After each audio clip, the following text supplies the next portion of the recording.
So our third unit is, it is for time, that is second. Second is the base unit under SI system, International System of Units. It is the base unit, standard base unit to measure the time. So we will go a little bit in history, how the time was measured in ancient time in different parts of the world. So the time. So in our Vedic text, you will get units of time for fraction of seconds to billions and trillions of years. So India was quite developed in astronomy, and they were using different units of time to measure small periods and even larger periods. So for a smaller period, they were using units like Shan,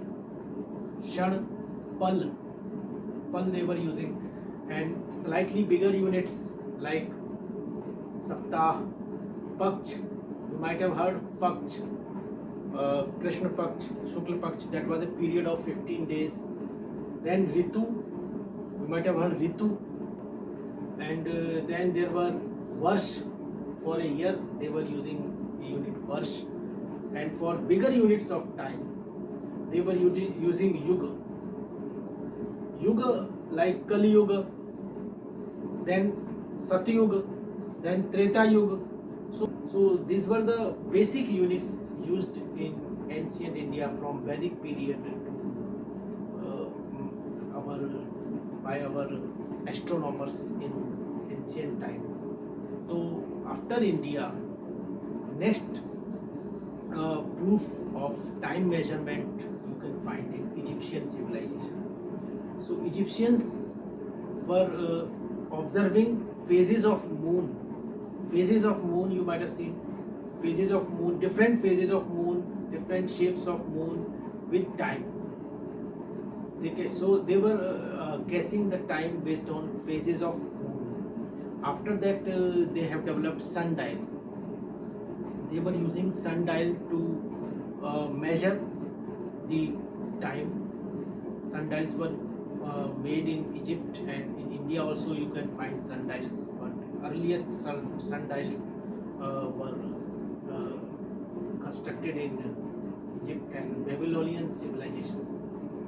So they were using sundials, and initially they divided they were Egyptian who divided the day and night in hours. Egyptian initially divided day in 12 hours and night in 12 hours. So hours were introduced thousands of years back by Egyptian to divide day and night in 12 hours. 12 hours day and 12 hours night. After that, the Egyptian made water clocks. They were using, except sundial, they were using water clocks to measure even a smaller fraction of time. Water clocks were very simple. They were just using a tank filled with water, and there were markings of hours. And when they were opening a tap at the bottom of the tank, the level of water used to come down. So based on the level of water, they were measuring the hours. When the level were reaching at different markings on the tank, they calibrated those markings in terms of hours. So water clocks were built by Egyptians, and after that, this hourglass you might have seen. Sand is filled in a hourglass. That hourglass also works similar to water clock. Instead of water, sand will pass through a very small opening in a hourglass from full portion of sand to empty portion. So after hourglass, the first mechanical clock was built by Europeans in 14th century. They built first mechanical clock in 14th century, and in 1580 first clock by Swiss clockmakers was introduced, which was having minute hand. In 1580, first minute hand was used in the dials of clocks by Swiss clockmakers. After that, in 1680, British clockmakers used second hand, that is unit of second. So after 1680, hour, minute and second, all these three hands were used in the dials of clocks, which were introduced by Swiss clockmakers and British clockmakers. So smaller period of time were measured in terms of second and slightly bigger in terms of minute and then hours. In 1799, when France officially adopted metric system, then second was not properly defined. Only kilogram and meters were defined, and their prototypes were made from platinum. Initially, that commission, which was formed by French National Academy, that commission, because this metric system was a decimal metric system, all multiples in terms of powers of 10, all multiples of base unit should be in terms of in the power of 10. So that was a decimal metric system. So that commission formed by French National Academy to give the metric system proposed a decimal second. So this commission proposed a decimal second because this was a decimal metric system. So in decimal second, the commission proposed 1 second as a 1 by 1000 part of minute and 1 second as 1 million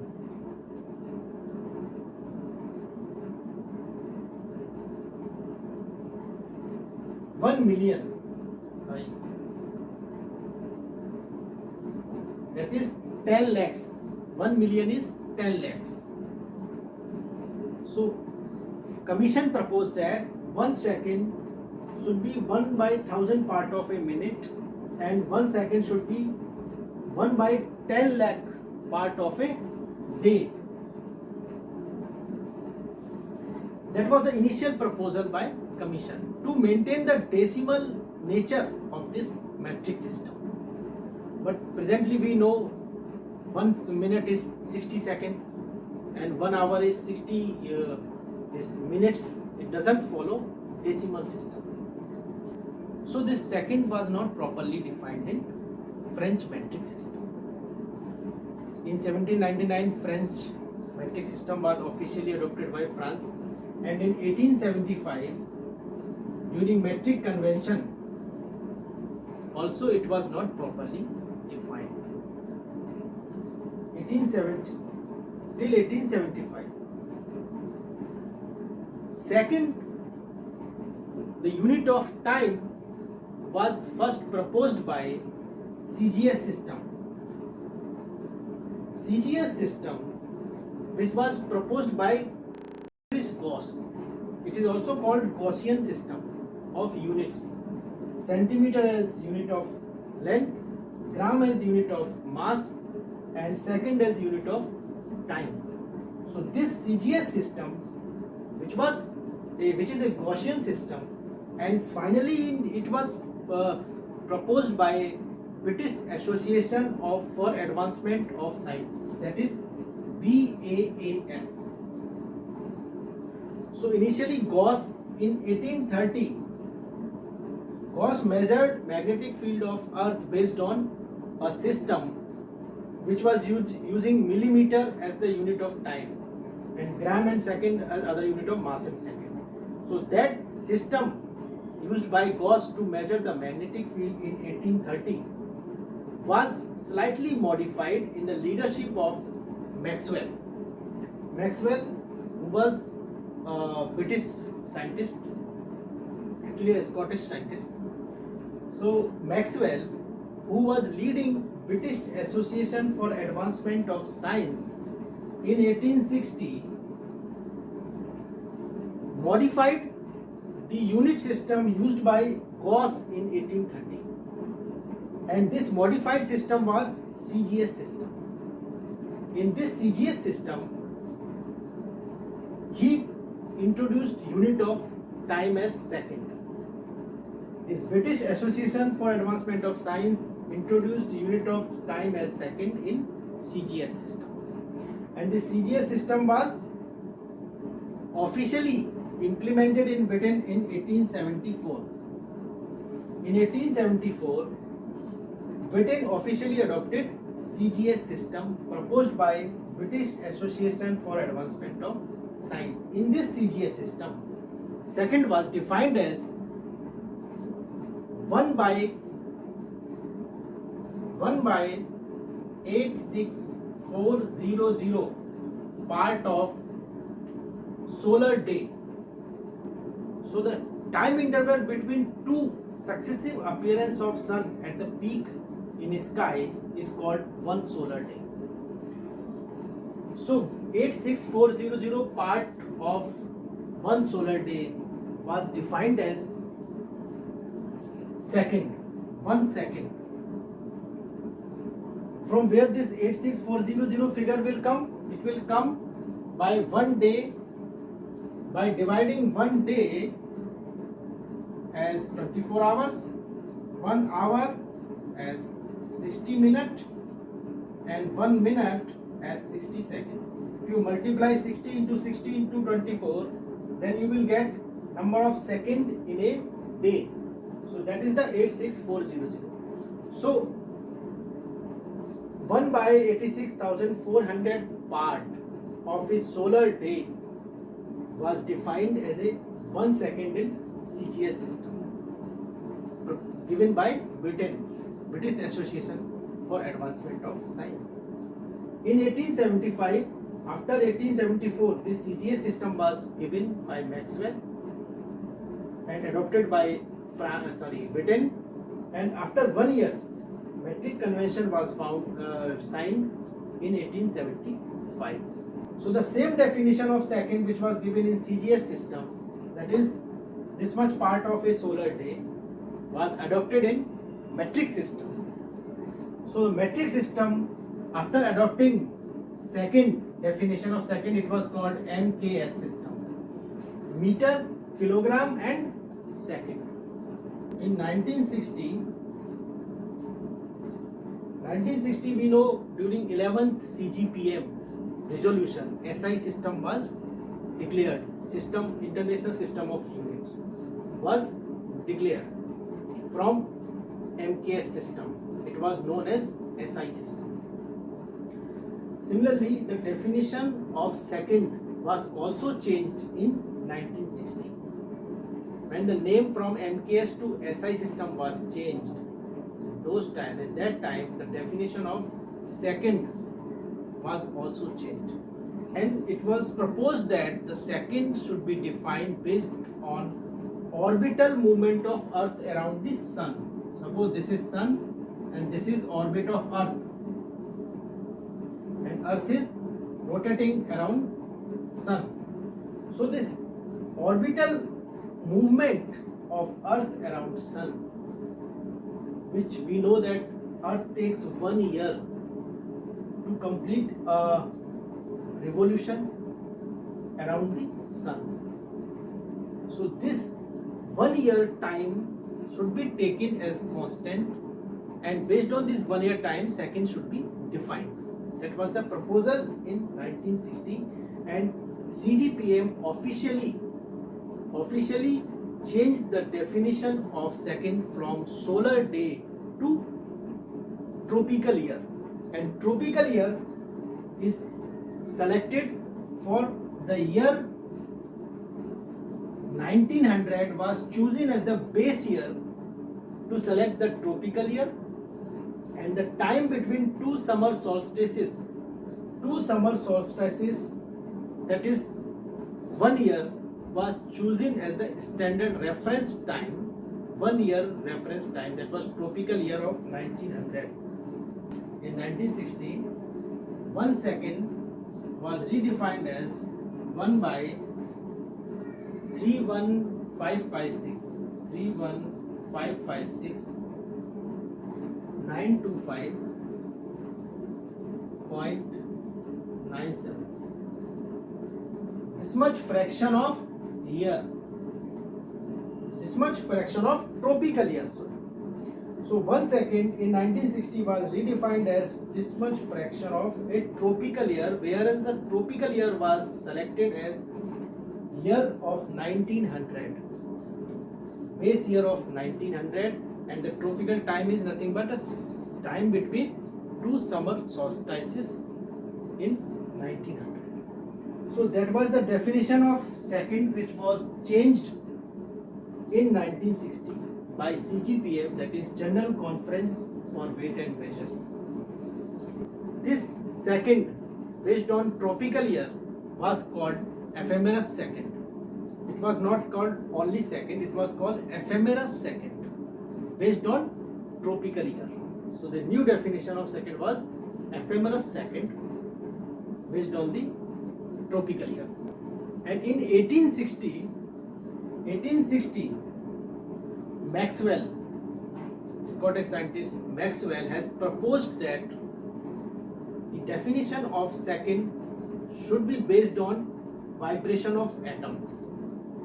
Even though during the 1860 atomic clock was not there and the concept was also not there, but Maxwell has proposed that as the vibration of atom, they can be assumed, they can be taken as a natural pendulums to measure the very small time period of, very small fraction of time. In 1960, atomic clock was also discovered. So as the proposal before 100 years given by Maxwell to measure the time in terms of vibrations of atom, that proposal was actually considered. Can we measure the time in terms of atomic vibrations, in terms of radiations, wavelength, frequencies, etc. So atomic clock was discovered in 1960 when this ephemeris second was introduced. So in 1960, after that till 1967, definition of second was again changed based on atomic clock. By the atomic clock, you can say the technology used in atomic clock. So to define the second, CGPM officially redefined it in 1967 based on radiation given by cesium-133 atom. Cesium-133 atom was used, and this atom emits a radiation. This atom emits a radiation when it is by hyperfine, that is called hyperfine transition. So we will not go in much details about what is hyperfine transition of atom. So you just keep in mind it is different from krypton-86 radiation, which we were used to define the meter. Krypton-86, that radiation, orange-red radiation, was coming from change of states, energy state of electron from excited state to ground state. When electron was changing state from excited to ground, that electron was emitting orange-red radiation. In this case, cesium-133, it is not like krypton-86 radiation. The origin of this radiation is not like krypton-86, not from excitation of electron only. This is called hyperfine transition of atom. Here whole atom is excited and whole atom comes in ground state, unlike electron in case of krypton-86. Only electron is excited and electron will come in ground state in krypton-86. But in cesium-133, whole atom is excited. Whole atom means you just you can go study in detail in that, but you just understand that it is the interaction of unpaired electrons cesium-133 has an unpaired electron. And unpaired electron, magnetic field created by unpaired electron interacts with magnetic dipole created by nucleus of cesium-133 atom.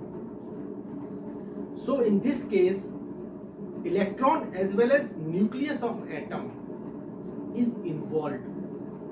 So there is a state of atom based on interaction of magnetic field of unpaired electron of cesium and magnetic moment of nucleus.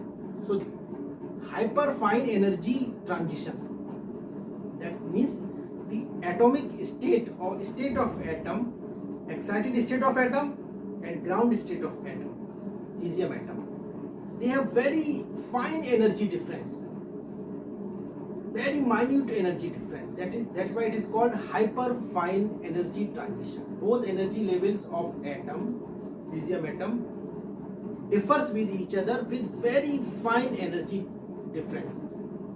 So when this atom changes its state from higher energy to lower energy, it emits a radiation.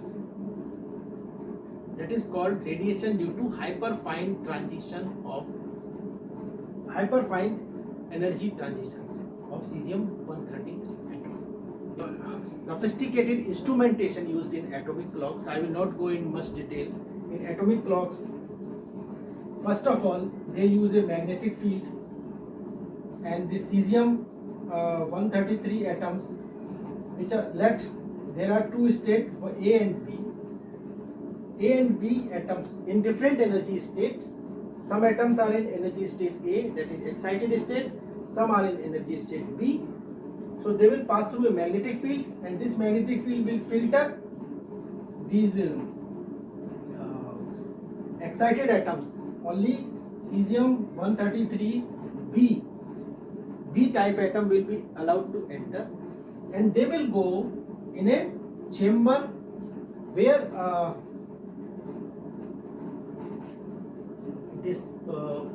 the microwave generator will be used to excite these atoms of cesium-133, and that microwave generator will be actually a resonance condition will be achieved.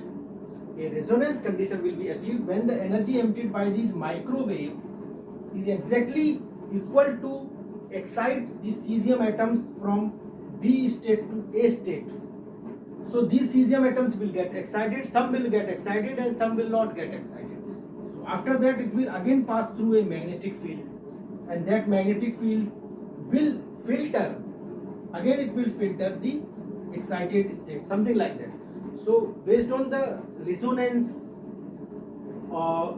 between microwave and existing cesium atom, they calculate the time. So that is a very sophisticated instrumentation. I have just introduced briefly so that you can just have an idea what is exactly an atomic clock. You can study atomic clock in detail, but something like this is used in atomic clock.